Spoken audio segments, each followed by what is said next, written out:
Tell me what we're in for today. If it's bad news, I'd like to know now. I'm not in the mood for any more surprises. Well, the prosecution is going to drive a truckload full of circumstantial evidence by the judge. How much evidence could she possibly have against me? It doesn't matter, darling. She's going for the cumulative effect. And truth has nothing to do with that process. I think we've all figured that out by now. She's getting no free rides here. Every time she lobs a loaded question, I will shoot it down in cross-examination.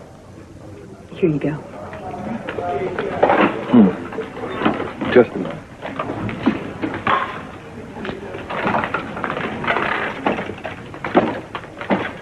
So, Edward.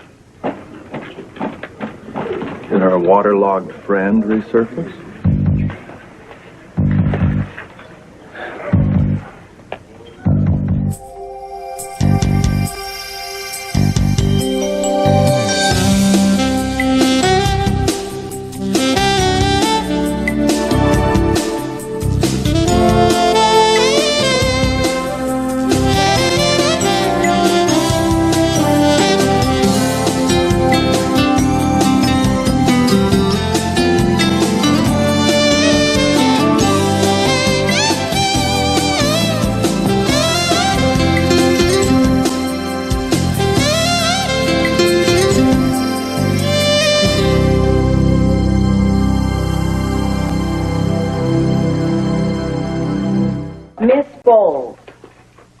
Were you at Luke's on the night of March the 14th? I was.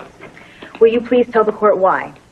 I was interviewing Damian Smith and Bobby Jones for a segment of my television show around Port Charles. Did you witness an encounter between Laura Spencer and Damian Smith that night? Yes. Describe it for the court, please. Mrs. Spencer and her husband were having a confrontation with Damian Smith that became so agitated, Mrs. Spencer picked up a baseball bat and threatened him with it. Damian Smith, that is. You say she threatened him. Elaborate on that, please. Well, she raised the bat over her head like this, like she wanted to hit him. Your Honor, Miss Bowles' camera crew captured this moment on videotape, and I request permission to screen it for the jury. Your Honor, I renew my objection to the showing of this tape. This incident has absolutely nothing to do with the crime with which Mrs. Spencer is accused. I'm sorry, Mr. Ward, but we've already been over this in chambers. I'm going to allow the tape to be screened, and your objection is overruled. Run your tape, Counselor. Thank you.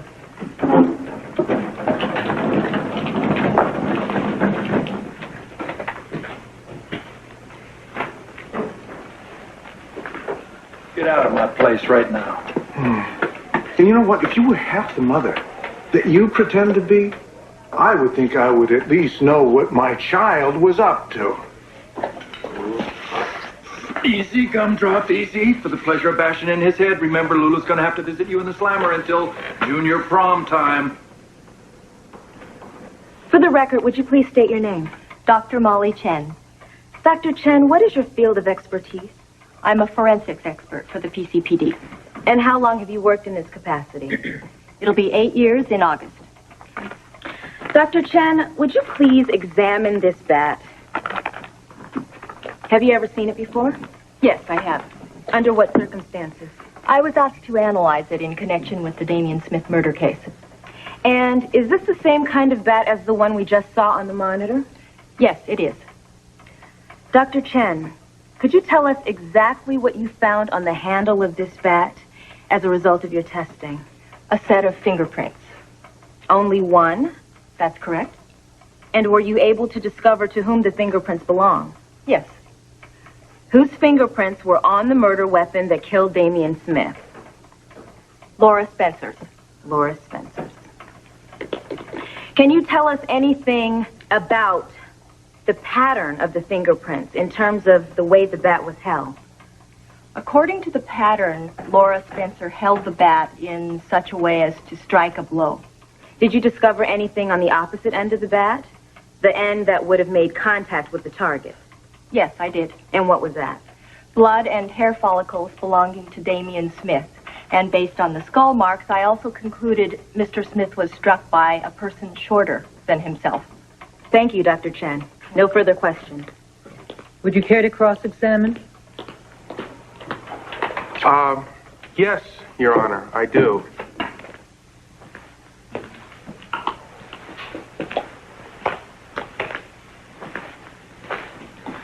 Dr. Chen,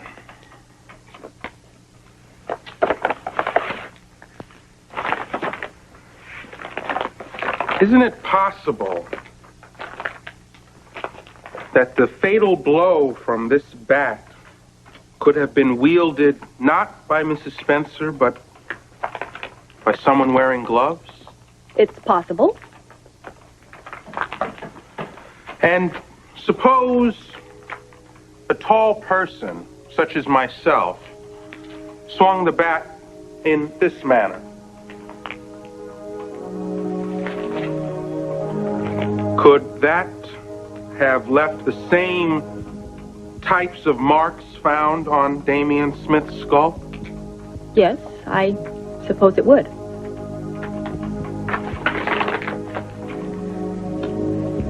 Thank you. For the record, please state your name. Cora White. What is your occupation, Miss White? Oh, I'm a child caregiver at the Bradley Ward House. At least, I was until the fire.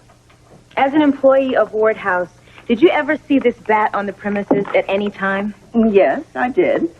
Do you know how this bat made its way to Ward House?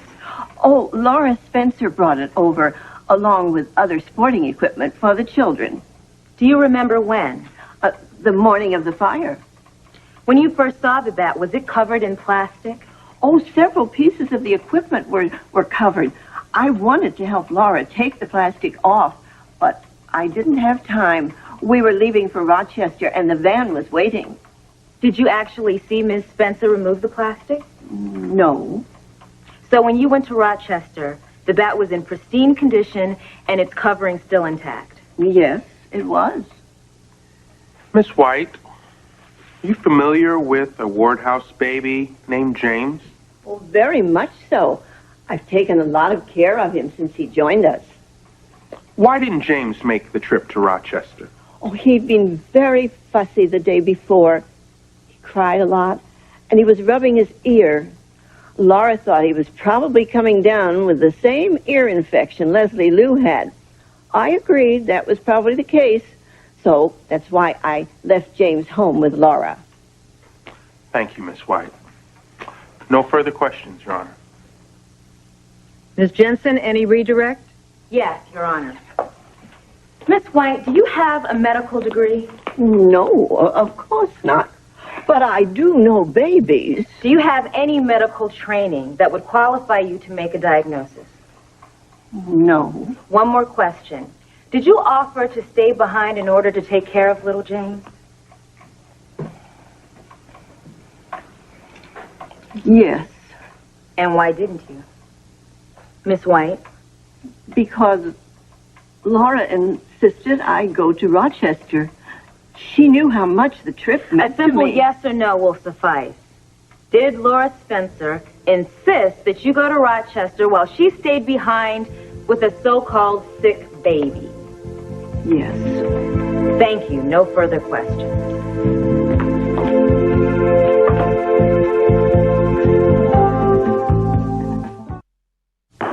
At this time, I'd like to adjourn for a lunch recess. Court will reconvene in 1 hour. All rise. Laura, I'm so sorry.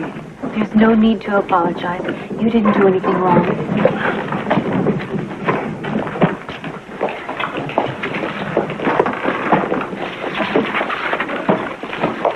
Skillfully done, Counselor. Not skillfully enough. Didn't I tell you that Tommy was glued to the TV set last night when you were on the news? I think he is developing a serious case of hero worship. Fickle child that he is. Are you okay? Yeah, I'm fine. Fine. Luke, you know that guy you wanted me to pull the rap sheet on? Harper, yeah, what about him? His body just washed up east of the Port Charles Harbor. can you tell us what happened after Laura Spencer threatened Damien Smith with the bat? Well, she thought better of it and put the bat down. And then? And then she decked him with an excellent right to the jaw. But what transpired in Luke's for the next several hours? Nothing, really. People hung out, had a few drinks, the usual. Was Laura Spencer drinking? I'm sure she had a couple of drinks. Oh, come on now. You can be more specific than that, Mr. Corbin. I served her 2 glasses of white wine. And what did Laura Spencer say about Damien Smith in her uninhibited state? I never said she was uninhibited. Please just answer the question, Mr. Corbin. What did Laura Spencer say about the murder victim? Well, I couldn't tell you for sure. I mean, a lot of things were said that night, mostly in jest. May I remind you, you are under oath. She said the next time she got her hands on Damien Smith, she was going to send him straight to hell.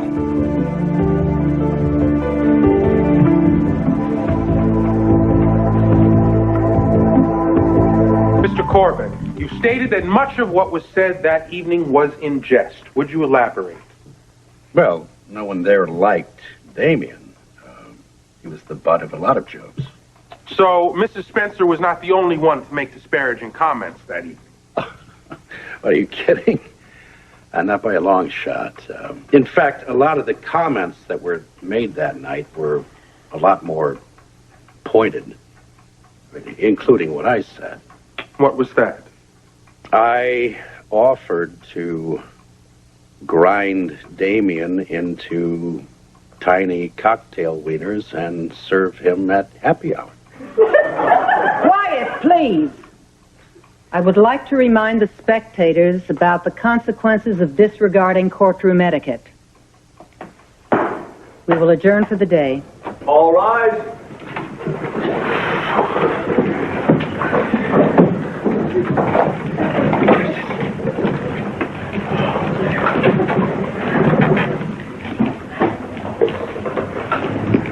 Well done, Mr. Corbin. Cocktail weenies? You couldn't do better than cocktail weenies? Well, it was very short notice. It was an heroic effort. Excuse me, I'll be back. And it was so convincing that I'm afraid that you might have made yourself a suspect. No, not a chance. Listen, I've got a whole bar full of customers ready to vouch for my whereabouts on the night that Damien got what he deserved. But you know what surprises me is that Ms. Jensen didn't bring up my ties with Sonny. I mean, I would think that if she wanted to discredit my testimony, she would mention the fact that I'm the father of a notorious mob boss. I mean, she already tried to use Sonny as an excuse to get justice off the case. Maybe she doesn't know. Well, then that means she's not doing her homework. Which could be very good for you, too.